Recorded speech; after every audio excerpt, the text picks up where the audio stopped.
Good morning everyone. आज हमारा पहला चैप्टर जो है वो है इलेक्ट्रिसिटी, जिससे हम स्टार्ट करेंगे।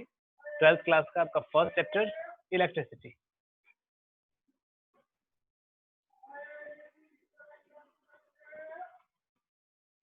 ओके, ये जो चैप्टर है काफी इंटरेस्टिंग रहने वाला है, क्योंकि आप ये हमेशा अपने आसपास देखते आए हैं बचपन से लेके अब तक।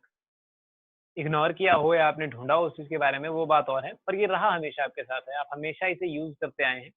जैसे आप टेलीविजन चलाते हैं, पंखा चलाते हैं, कूलर चलाते हैं, हर चीज को चलाने के लिए इलेक्ट्रिसिटी वहां यूज हो रही है। आसमान में बिजली चमकती है, थंडर, लाइटनिंग, ये भी इलेक्ट्रिसिटी ही है। इसके अलावा एक सबसे इंपॉर्टेंट चीज, जैसे अभी मैंने बोर्ड पे लिखा, आप नोटबुक पे लिखते हैं, आपने कोई भी चीज से पेन से लिखा या पेंसिल से लिखा, उस सरफेस के साथ में आपका लिखा हुआ चीज जो होती है वो चिपक जाती है, जुड़ जाती है। जैसे मैंने इंक से लिखा, वो इंक बोर्ड के साथ है, वो गिर नहीं रही। वरना हमेशा कोई भी चीज अगर ऊपर होती है, जैसे ही छोड़ते हैं वो नीचे आती है। मैंने इस इंक को यहीं छोड़ दिया, पर ये नीचे नहीं आ रही, मतलब यहाँ पे भी एक फोर्स है और वो इलेक्ट्रिसिटी है।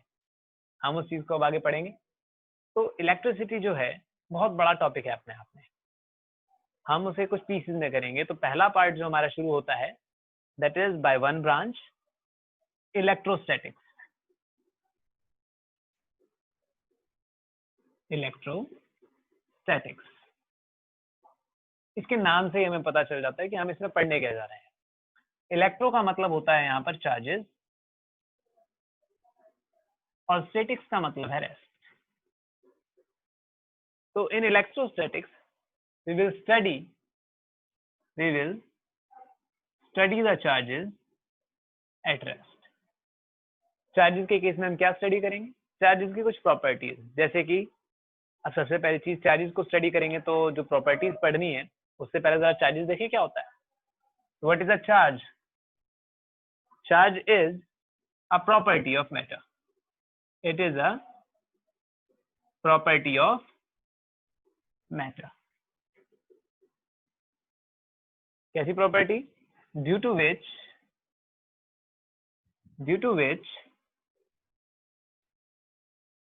it apply force on other matter।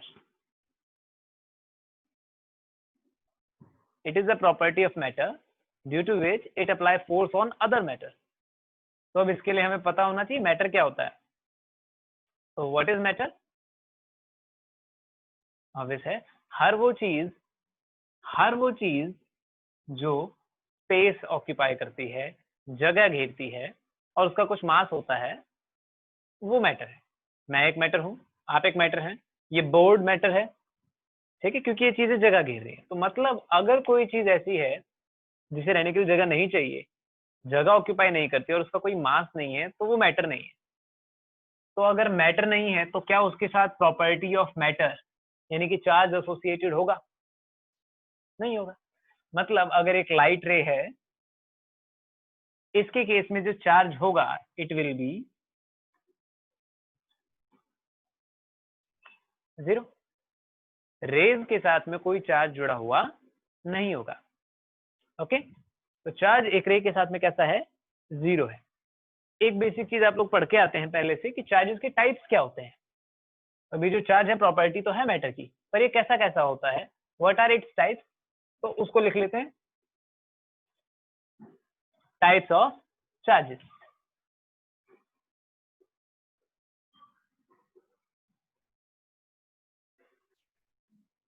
Types of charges दो टाइप के होते हैं, एक पॉजिटिव,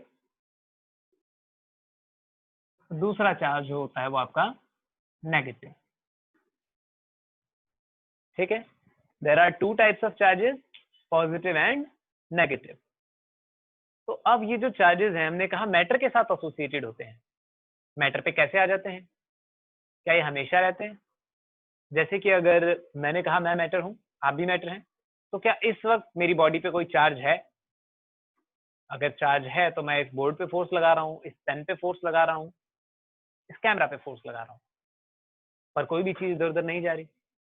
मतलब या तो फोर्स नहीं लग रहा, और लग रहा है तो काफी कम। और दूसरे मैं एक एक्टिविटी के थ्रू ये समझा सकता हूँ आपको, जैसे कि आपने एक स्केल वाली एक्टिविटी की होगी, बचपन में सभी करते हैं, स्केल को बालों के साथ में रब करते हैं और उसके बाद में छोटे छोटे पीसेस ऑफ पेपर आप उससे उठा लेते हैं। तो वहां पे ऐसा क्या हो गया अचानक से, पहले तो उसमें पेपर नहीं उठता, लेकिन रब करने के बाद वो उठ रहा है। तो क्या बदला, हम उस चीज को देखते हैं। वैसे पहले बता दूं बदल क्या गया, चार्जेस बदल गया उसके साथ में। अब वो चीज चार्ज है, पहले उस पर कोई चार्ज नहीं था, तो वो चार्ज आया कैसे, आखिर क्या हो गया कि उस पर चार्जेस आए। उसके लिए हम पढ़ेंगे मेथड्स ऑफ चार्जिंग, और उसे समझने से पहले इलेक्ट्रॉन थ्योरी है, वो समझना ज्यादा जरूरी है।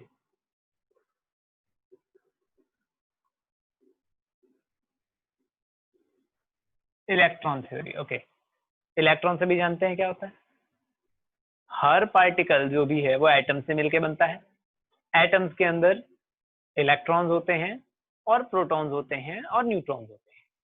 इलेक्ट्रॉन्स पर हमने पढ़ा है कि उन पर कैसा चार्ज होता है, नेगेटिव चार्ज होता है, ठीक है।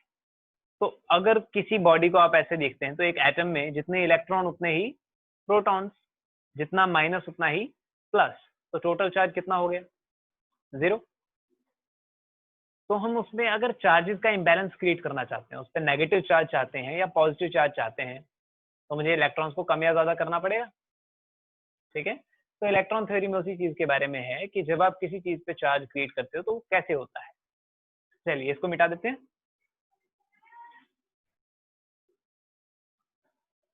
ओके, तो हम जानते हैं कि एटम कैसा दिखता है,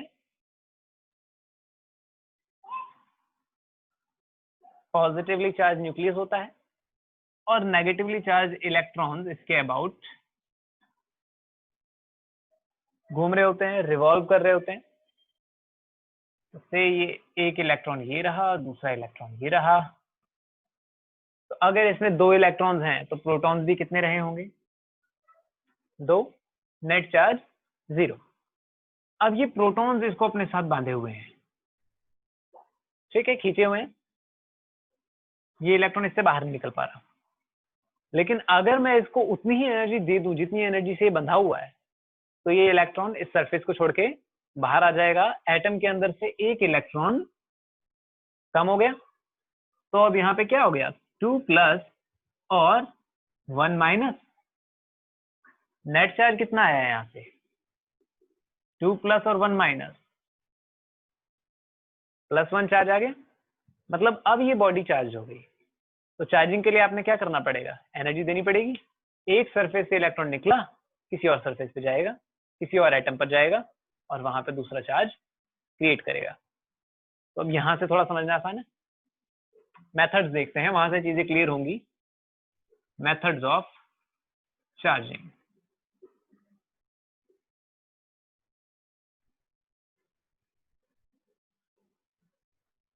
मेथड्स ऑफ चार्जिंग। पहला method, charging by friction. Scale और पेपर वाले केस में यही होता है। ओके चलिए समझते हैं। आपके पास 2 सरफेसेस हैं, ये स्केल और आपके बाल।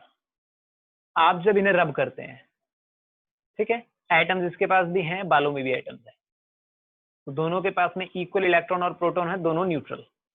जैसे ही मैं इनको रबिंग स्टार्ट करता हूँ, rubbing means friction, friction means energy.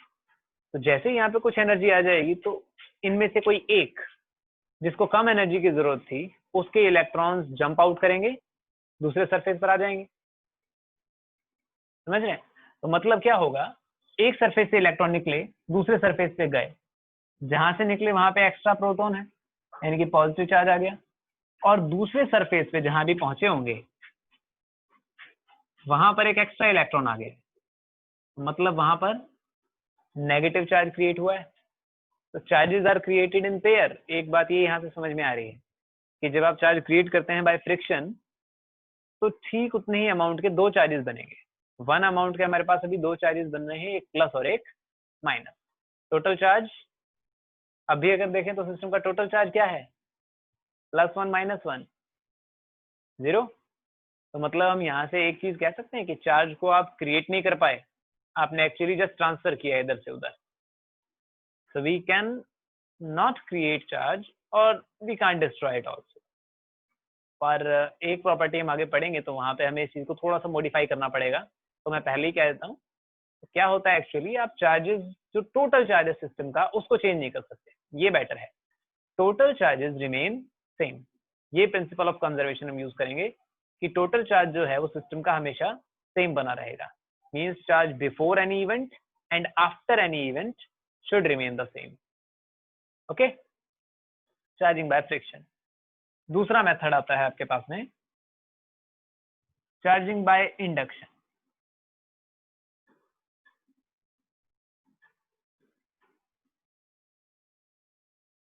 बहुत है।